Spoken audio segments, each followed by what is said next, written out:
Viewers, listeners, lend me your warband.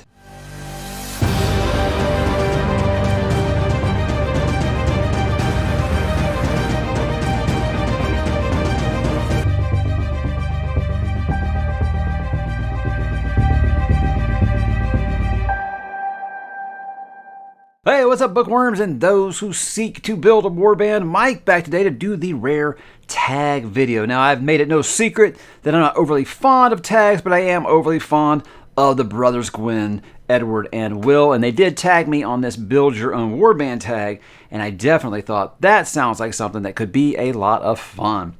What this is, you're going to name a category and you use a character from a fantasy series. Or it didn't actually specifically say a fantasy series, but when you're sticking with a warband, it seems like the most logical thing to do, and you just kind of plug them in there. Now, I want to say up front that the rule that I'm setting for myself is obviously no spoilers, guys, so you're safe there, but that I'm not going to pick more than one from any particular series. So one character per series here. I think that's a good way to give a signal boost maybe to some of these other series that people haven't tried yet. So I do got 9 of them here, and we're going to go ahead and dive right in here with the first category, which is going to be a leader. To pick the leader of your warband here. This wasn't as hard for me as I thought it was going to be, because when I first saw the list, I thought, oh, that's going to be really, really tough to narrow it down.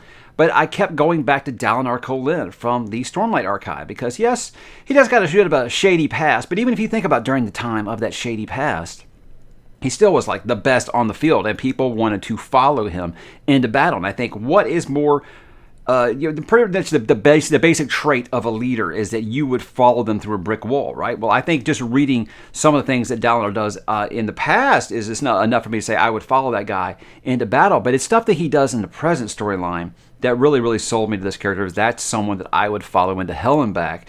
There is a particular scene in the first book, The Way of Kings, where there's some people that he basically would not have to be sticking up for, and he gives up something very, very incredibly valuable for those people. And I was like, okay, from this moment on, I am ride or die with Dalinar Kholin. I think to me, that is the perfect leader, the guy that will inspire others to follow them. And I think he absolutely embodies that, warts and all.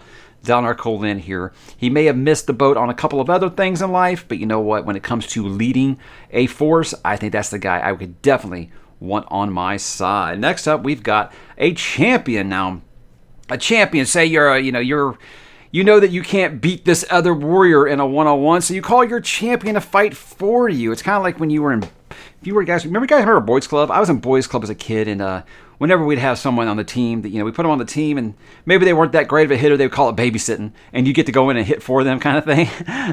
It's kind of funny in hindsight, but yeah, Boys Club, I haven't thought about that in a minute. Those still around? I have no idea.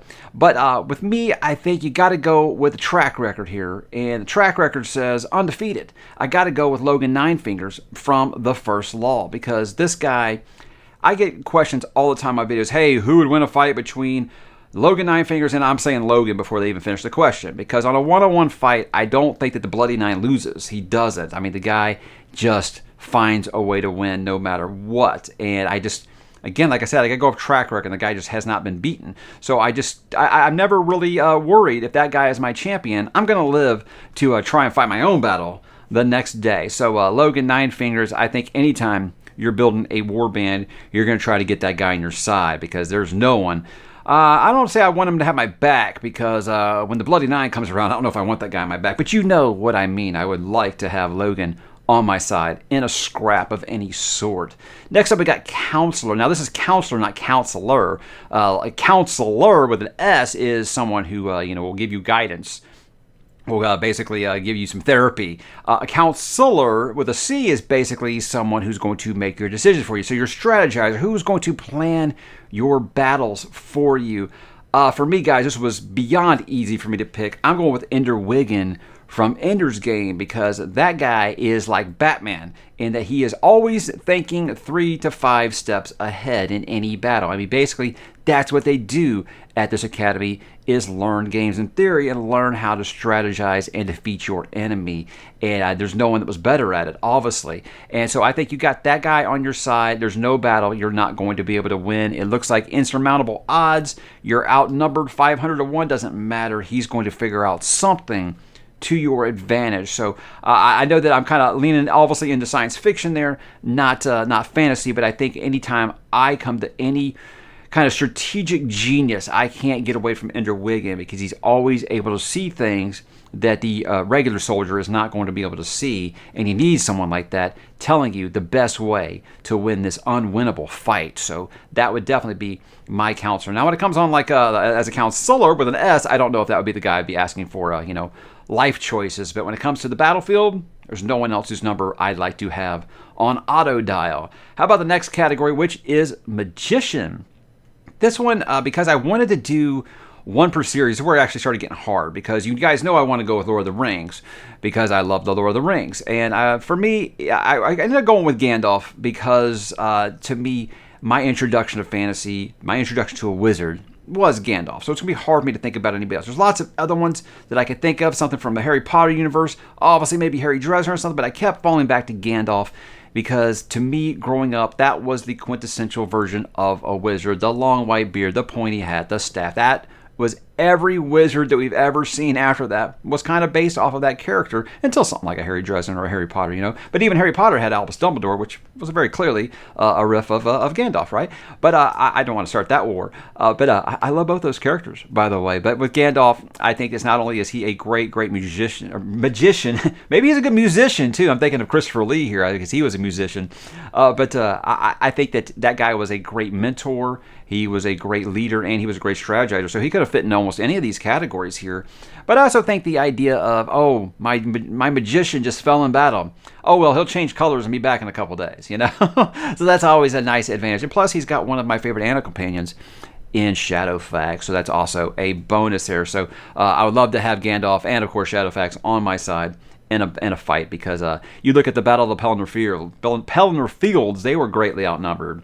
And Gandalf was able to come up with a way for them to win that battle. Obviously it wasn't all him, but he had a very big part of that battle. How about Swordsmen? That is the next one. You can't have a good fantasy series without a couple of badass swordsmen, right? But who's someone maybe that stands out above the rest? I already used Lord of the Rings, so I can't use Aragorn, right? So I've got to go with Lan Mandragoran from the Wheel of Time. And I think what makes Lan such a unique sword fighter is not just the sword forms and things that Robert Jordan would always talk about, but his ideas of you do whatever it takes to win the fight, even if it's the good old sheathing of the sword. And those who know, those who don't know, I'm not going to ruin it for you. But it's such an amazing moment in the series that is actually talked about quite early and doesn't come into play until much, much later. But when it does, it is just perfectly timed. It is so well done. It is so well earned. And it's just always made me think of Lan as just this guy who's basically like Sonny from, what was that series on FX called Into the Badlands? I always kind of imagine like him being a sword fighter like Sonny, who just could be, outnumbered 10-1, and he's not even going to take a scratch, because he's just such a badass. And but like a smooth sword fighter, it's not real super aggressive or whatever. Just everything's almost like a dance, as George Lucas would say. So think about like the prequel lightsaber fights. That's kind of how I imagine Lan's sword fighting. It's just so smooth and almost like a dance of some sort. So that's kind of how I've always imagined those sword fights. And Lan, awesome character and an even better sword fighter. So hard for me to pick anyone outside of there. Next up, we got Axeman. Now your Axeman. Now I want to go to. Obviously, this is going to be Jimi Hendrix, right? I mean, not that kind of Axeman. Okay, Edward Will. I'm sorry about that. With me, Axe. I've got to find a way. I got to kind of find a way for this warband to game the system a little bit. I got to cheat a bit. How do I get another great fighter on this list? Well, how about someone who uses all weapons and up to and including an axe? How about Conan the Cimmerian here? I think that Conan, he's more well known for using, that two-handed broadsword. The thing about Conan is he uses axes quite a bit. But the thing is, Conan uses a little bit of everything. I think at one point he even uses a bone from the carcass of the animal that he is currently eating to crush someone's skull. So this is me finding a way to cheat a little bit, because Conan is very much not known for his axes. I wanted to go with like a Viking character or something like that here, but I got to go with Conan because I want to get him on my side, because I love to see what happens. Who can beat you when you've got Logan Nine Fingers and Conan the Barbarian on the same side? It can't be done, right? So, yeah, sure, give Conan an axe. He's going to probably bury that axe in someone's head, pick up the weapon he finds next to him, pick up the leg from the table or something. He's going to pick up anything he can find, and he's going to use it as a weapon. He's going to win. So that's me cheating a little bit. Like I said, he isn't really known for his axes. You know what I wanted to pick here? But I didn't want to use two from A Song of Ice and Fire, obviously. I think about Shagga. You remember Shagga? Shagga likes axes. It's just a character, I don't know why, just like a one-off character in the book A Game of Thrones that I never stopped thinking about. It was so weird. So weird. Asha Greyjoy was another one that was really, really close there. But I think she actually says she sleeps with her axe. Now, I mean, what's more precious than that? How about next up, guys, we got Archer. Now, I've already used Lord of the Rings, and everyone's going to want to go with Legolas. I was very, very tempted here, guys, to go with Robin of Locksley from Robin Hood, because, I mean, you think about an archer. I mean, who's more well-known than, splitting the arrow? That's great, right? But I kind of want to put the eyes on a series that I have been championing myself for a long, long time. And obviously, since Edward and Will sent this my way, I definitely want to include Faithful and the Fallen on here. So I got to go with Camlin. And I think that Camlin is more than just an archer. I mean, he obviously is an archer, but he's kind of low-key an MVP in that series. I mean, everyone wants to talk about Corbin, as they should. Everyone wants to talk about Macklin. Obviously, that's my favorite character from that series.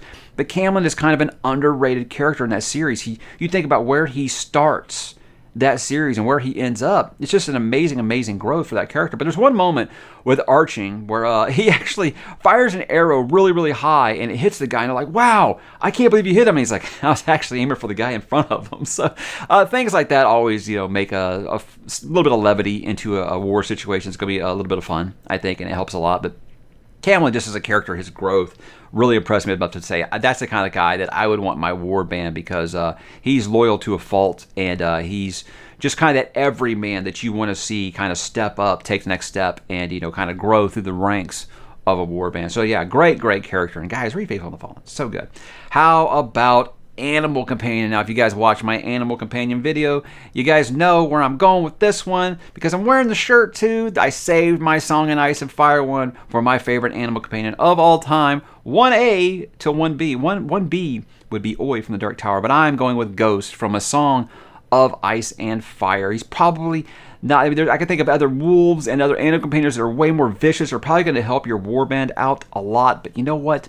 When I'm in a war, I want that comfort food, and I think you got man's best friend basically here in Ghost, who's just been there. You've had him since you were a puppy, and that's just, who doesn't want their faithful hound with them, in a situation like that. Now look, a direwolf is no pushover here, obviously. I don't feel like we really get a mention in the books of the Ghost was just so OP that, like, if you ended up on the field with him, you might as well go ahead and start, saying your final thoughts, your final prayers, whereas I feel like Storm, obviously, from the Faithful and the Fallen, was like, okay, if you were standing on the tracks and Storm was coming, you were done. You were done.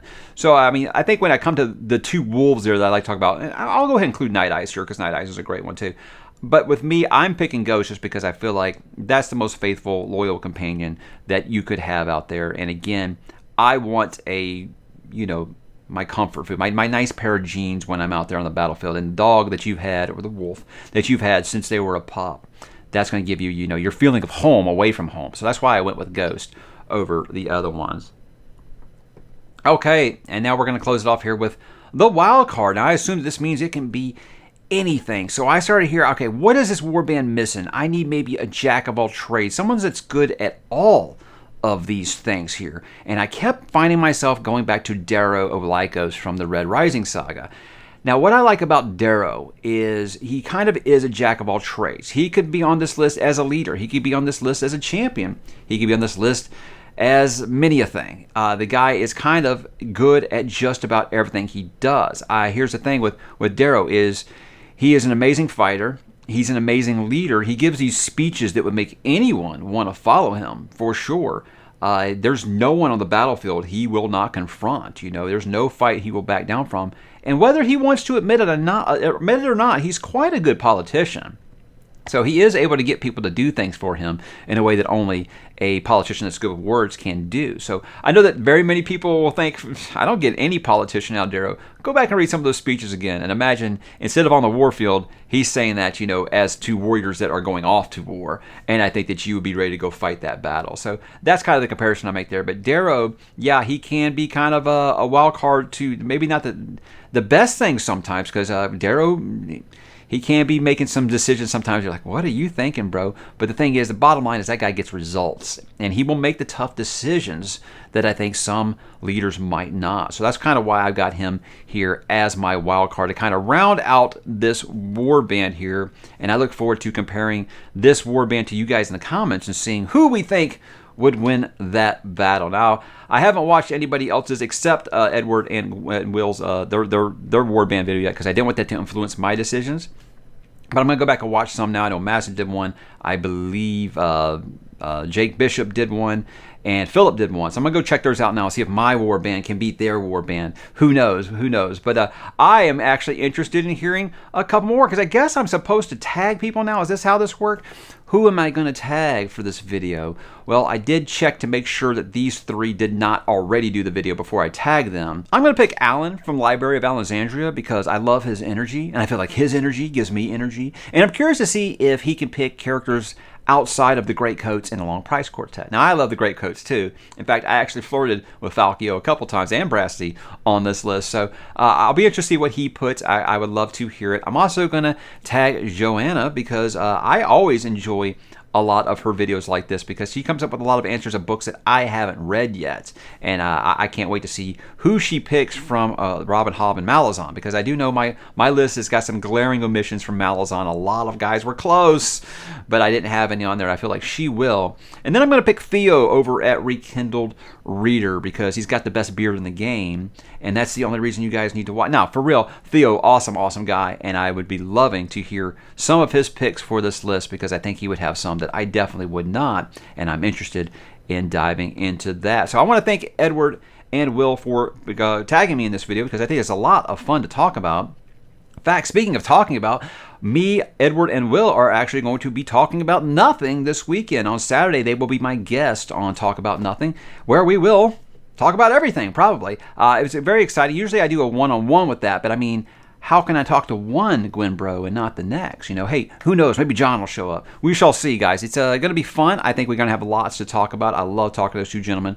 Those two are kind of what I hope that my boys will grow up to be, and be that close and be, you know, readers. That would be nice, you know. But I can't wait to talk to those gentlemen on Saturday, and I want to thank them again for tagging me in this video. So guys, I'm going to put the list down below, and I want you guys to tell me who would be your picks for this list. You know what? You ain't got to follow my rules. If you want to put 9 characters all from like the Stormlight Archive, you can do that. You know, so give me your picks down below, and I will talk to you guys there.